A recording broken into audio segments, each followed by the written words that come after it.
नमस्ते दोस्तों, study सदान official में आपका स्वागत है।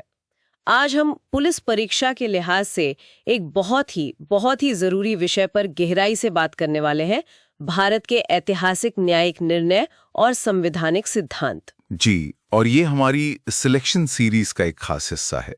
हमारा मकसद बस ये नहीं है कि इन मामलों को रट लिया जाए, बल्कि ये है कि इनके पीछे की कहानी को समझा जाए। बिल्कुल, क्योंकि जैसा हम कहते हैं, सितारे आसमान में नहीं, अब आपके कंधों पर चमकेंगे स्टडी सदान ऑफिशियल के साथ।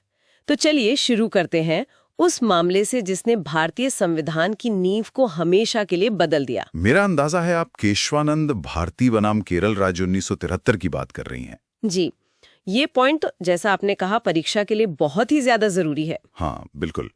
तो इस मामले में ऐसा क्या खास हुआ था? देखिए, उस समय एक बड़ी बहस चल रही थी कि क्या संसद के पास संविधान को बदलने की असीमित शक्ति है। मतलब क्या वो मौलिक अधिकारों को भी बदल सकती थी, यही सवाल था। और सुप्रीम कोर्ट ने इस मामले में एक ऐतिहासिक फैसला दिया। कोर्ट ने कहा कि हाँ, संसद संविधान में संशोधन कर सकती है, लेकिन एक सीमा है। एकदम सही, वो संविधान के मूल ढांचे यानी बेसिक स्ट्रक्चर को नहीं बदल सकती। अच्छा, ये मूल ढांचा क्या है, इसमें क्या क्या आता है, ये जानना बहुत जरूरी है। हाँ, यहाँ ध्यान दीजिए।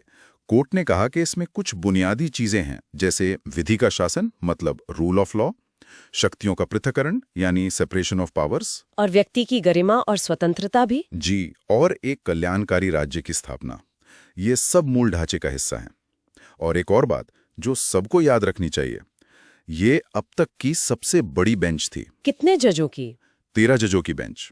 और फैसला भी बहुत करीबी था, 7-6 के बहुमत से। मतलब एक वोट का फर्क था बस। अरे वाह! चलिए अब समानता और आरक्षण से जुड़े कुछ और अहम फैसलों को समझते हैं। जी, इसमें सबसे पहले आता है चंपकम दोरैराजन बनाम मद्रास राज्य का मामला, जो 1951 का है। अच्छा, इस केस की क्या अहमियत थी?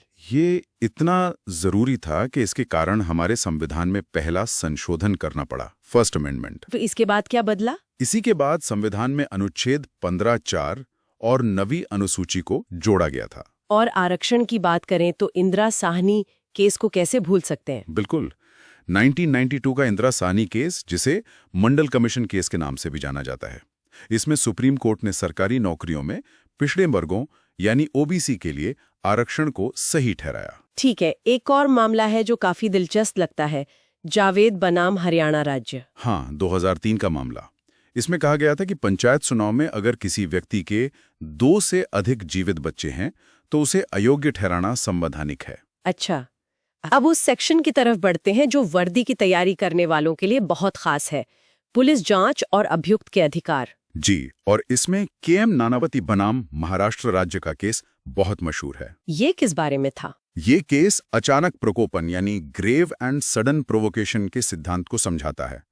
मतलब अगर कोई हमला गुस्सा शांत होने के काफी समय बाद किया जाए तो उसे अचानक आया गुस्सा नहीं माना जाएगा, और सजा में कोई रियायत नहीं मिलेगी। सही पकड़ा, सजा कम नहीं होगी। इससे जुड़ा एक और बहुत जरूरी मामला है, खासकर आज के समय में, सेल्वी बनाम कर्नाटक राज्य। हाँ, 2010 का मामला। ये नार्को टेस्ट, ब्रेन मैपिंग और पॉलीग्राफ टेस्ट से जुड़ा है। तो इसमें कोर्ट का क्या कहना था? कोर्ट ने साफ कहा कि बिना आरोपी की सहमति के, मतलब बिना कंसेंट के, ये टेस्ट करना अनुच्छेद 23 का उल्लंघन है। अनुच्छेद 23 यानी आत्म अभिशंसा के विरुद्ध अधिकार। जी, क्या आपको समझ आया? सहमति बहुत बहुत जरूरी है। बिल्कुल।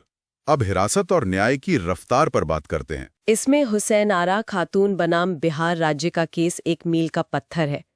इसी में सुप्रीम कोर्ट ने त्वरित न्याय का अधिकार यानी राइट टू स्पीडी ट्रायल को अनुच्छेद 21 जीवन के अधिकार का एक अभिन्न हिस्सा माना। और शायद यही वो केस था जिसने भारत में जनहित याचिका यानी पीआईएल की शुरुआत की। एकदम सही, ये भारत में पीआईएल के शुरुआती और सबसे महत्वपूर्ण मामलों में से एक था। हिरासत से जुड़ा एक और मामला है, नीलाबती बेहरा बनाम उड़ीसा राज्य। हाँ, 1993 का।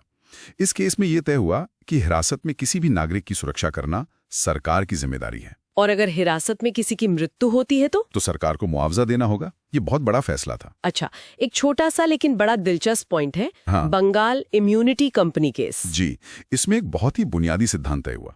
वो ये कि सुप्रीम कोर्ट अपने ही पिछले फैसलों से बंधा नहीं है और वो उनकी समीक्षा कर सकता है, उन्हें बदल भी सकता है। ये तो न्यायपालिका को हमेशा प्रासंगिक बनाए रखने के लिए बहुत जरूरी है। बिल्कुल। चलिए अब महिला अधिकारों से जुड़े कुछ बेहद चर्चित मामलों पर आते हैं। और इसमें शाहबानो बेगम का केस तो हाँ, मोहम्मद अहमद खान बनाम शाहबानो बेगम, ये एक बहुत ही चर्चित केस था।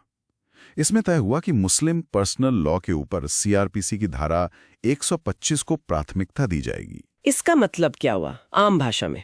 मतलब ये कि तलाक के बाद भी पति को अपनी पूर्व पत्नी को भरण पोषण यानी मेंटेनेंस देना अनिवार्य है। और इसी कड़ी में दशकों बाद एक और ऐतिहासिक फैसला आया, शायरा बानो बनाम भारत संघ। जी, 2017 में इस ऐतिहासिक फैसले में तलाक बिद्दत यानी एक बार में 3 तलाक को असंवैधानिक घोषित कर दिया गया। इन दोनों ही मामलों ने समाज पर बहुत गहरा असर डाला। निस्संदेह। एक और मामला जिसने पूरे देश को झकझोर कर रख दिया था, वो था निर्भया मामला। हाँ, 2014 का वो फैसला।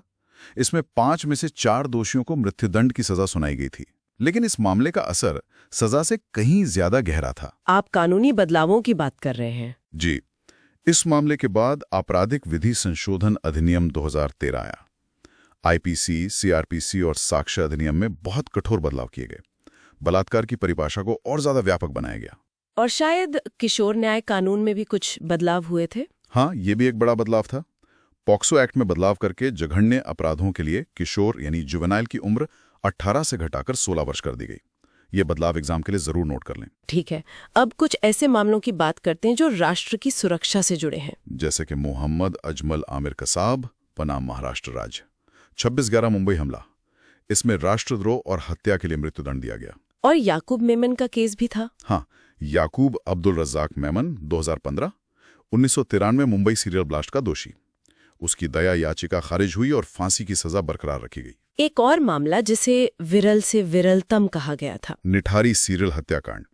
इसमें सुरेंद्र कोहली को रेयरेस्ट ऑफ रेयर मामला मानते हुए मृत्युदंड दिया गया। ये मामले दिखाते हैं कि न्यायपालिका ने आतंकवाद और जघन्य अपराधों पर कितना कड़ा रुख अपनाया है। जी, अब जरा लोकतंत्र और चुनाव सुधारों की तरफ चलते हैं। NOTA judgement. हाँ, 2013 का ये फैसला, इसने मतदाताओं को एक नया अधिकार दिया, नकारात्मक मतदान का अधिकार। और इसी के बाद ईवीएम में नन ऑफ द अबव यानी नोटा का बटन आया। हाँ, बिल्कुल इसी फैसले के बाद आया। चुनाव सुधार से जुड़ा एक और बहुत बड़ा फैसला था, लिली थॉमस बनाम भारत संघ। जी, इसने राजनीति में अपराधियों के प्रवेश पर एक बड़ी रोक लगाई। फैसला ये कहता है कि यदि किसी सांसद या विधायक को 2 वर्ष या उससे ज्यादा की सजा होती है तो उसकी सदन की सदस्यता तत्काल प्रभाव से समाप्त हो जाएगी। हाँ, तुरंत, कोई देरी नहीं। अब आते हैं संघवाद और केंद्र राज्य संबंधों पर। SR Bombay case. ये केस अनुच्छेद 356 यानी राष्ट्रपति शासन से जुड़ा है। एक बहुत ही लैंडमार्क जजमेंट है। कोर्ट ने कहा कि केंद्र सरकार मनमाने ढंग से किसी राज्य में राष्ट्रपति शासन नहीं लगा सकती और न्यायपालिका इसकी समीक्षा कर सकती है। जी, और ये बहुत बड़ी बात थी। इसने राज्यों के अधिकारों को मजबूत किया। इसी तरह का एक और केस है, डीसी वाधवा बनाम बिहार राज्य। ये अध्यादेश से जुड़ा है। हाँ, इसमें कोर्ट ने कहा कि सरकार अध्यादेश यानी ऑर्डिनेंस का इस्तेमाल बार बार कानून बनाने के विकल्प के रूप में नहीं कर सकती। ये संविधान के साथ एक तरह का धोखा है। अच्छा, अब बात करते हैं आज के डिजिटल युग की, अभिव्यक्ति की आजादी और इंटरनेट। और इसमें श्रेया सिंघल बनाम भारत संघ से बड़ा कोई केस नहीं है। ये डिजिटल आजादी के लिए एक मील का पत्थर है। इसमें आईटी एक्ट की धारा 66A को असंवैधानिक घोषित कर दिया गया। उस धारा में क्या समस्या थी? वो बहुत अस्पष्ट थी। आपत्तिजनक पोस्ट के लिए किसी को भी गिरफ्तार किया जा सकता था। इसका बहुत दुरुपयोग हो रहा था। इस फैसले ने उस पर रोक लगा दी। मतलब इंटरनेट पर बोलने की आजादी को सुरक्षित किया गया। हाँ, एक और मजेदार केस है कॉमन कॉज बनाम भारत संघ। इसमें कहा गया कि सरकारी विज्ञापनों में नेताओं की तस्वीरें नहीं होनी चाहिए। अच्छा, लेकिन हम तो देखते हैं तस्वीरें। हाँ, क्योंकि इसमें कुछ अपवाद हैं, जैसे राष्ट्रपति, प्रधानमंत्री और भारत के मुख्य न्यायाधीश। अब कुछ ऐसे मामलों पर आते हैं जिन्होंने सामाजिक न्याय की परिभाषा को ही बदल दिया। जैसे कि नालसा बनाम भारत संघ। इस फैसले में हिजड़ा और किन्नर समुदाय को पहली बार तृतीय लिंग यानी थर्ड जेंडर के रूप में कानूनी मान्यता दी गई। ये तो बहुत बड़ा कदम था। बहुत बड़ा। और सिर्फ मान्यता ही नहीं दी, बल्कि उन्हें शिक्षा और नौकरी में अल्पसंख्यक की तरह आरक्षण देने का निर्देश भी दिया। और आदिवासी अधिकारों पर भी एक महत्वपूर्ण फैसला है। जी, समता बनाम आंध्र प्रदेश राज्य। इसमें कहा गया कि आदिवासी या सरकारी जमीन को निजी कंपनियों को खनन यानी माइनिंग के लिए पट्टे पर नहीं दिया जा सकता। चलिए अब अंत में परीक्षा के लिए कुछ मुख्य पॉइंट्स को जल्दी से दोहराते हैं। एक क्विक रीकैप। जरूर। जैसे दीपक कंसल केस 2021 में तय हुआ कि कोविड से मृत्यु पर आश्रितों को मुआवजा देना सरकार का कर्तव्य है। और डांस बार्स केस 2015 का महाराष्ट्र में डांस बार पर लगी पूरी रोक को कुछ नियमों के साथ हटाने का निर्देश दिया गया। ठीक है, अब एक छोटा सा मैच द फॉलोइंग करते हैं। अनुच्छेद 356, S R Mumbai case, narco test, Selvi case और मूल ढांचा, केशवानंद भारती केस। बहुत अच्छे। तो दोस्तों, ये थे भारतीय न्यायपालिका के कुछ सबसे महत्वपूर्ण निर्णय। ये न केवल कानून को आकार देते हैं बल्कि हमारे समाज को भी दिशा देते हैं। बिल्कुल, और ये दिखाते हैं कि हमारा संविधान एक जीवित दस्तावेज है जो समय के साथ विकसित होता है। और आप सभी के लिए याद रखिए, अब इंतजार नहीं, प्रहार करो, वर्दी तुम्हारी है। दोस्तों, अगर आपको ये चर्चा पसंद आई और सब कुछ अच्छे से समझ आया तो स्टडी सदन ऑफिशियल चैनल को लाइक, शेयर और सब्सक्राइब करना बिल्कुल ना भूलें। और हाँ, इस क्लास की पीडीएफ और इससे जुड़े एमसीक्यूज के लिए हमारा टेलीग्राम चैनल अभी ज्वाइन करें। लिंक आपको डिस्क्रिप्शन में मिल जाएगा। अगली क्लास में मिलते हैं एक नए टॉपिक के साथ। तब तक पढ़ते रहिए और आगे बढ़ते रहिए। जय हिंद।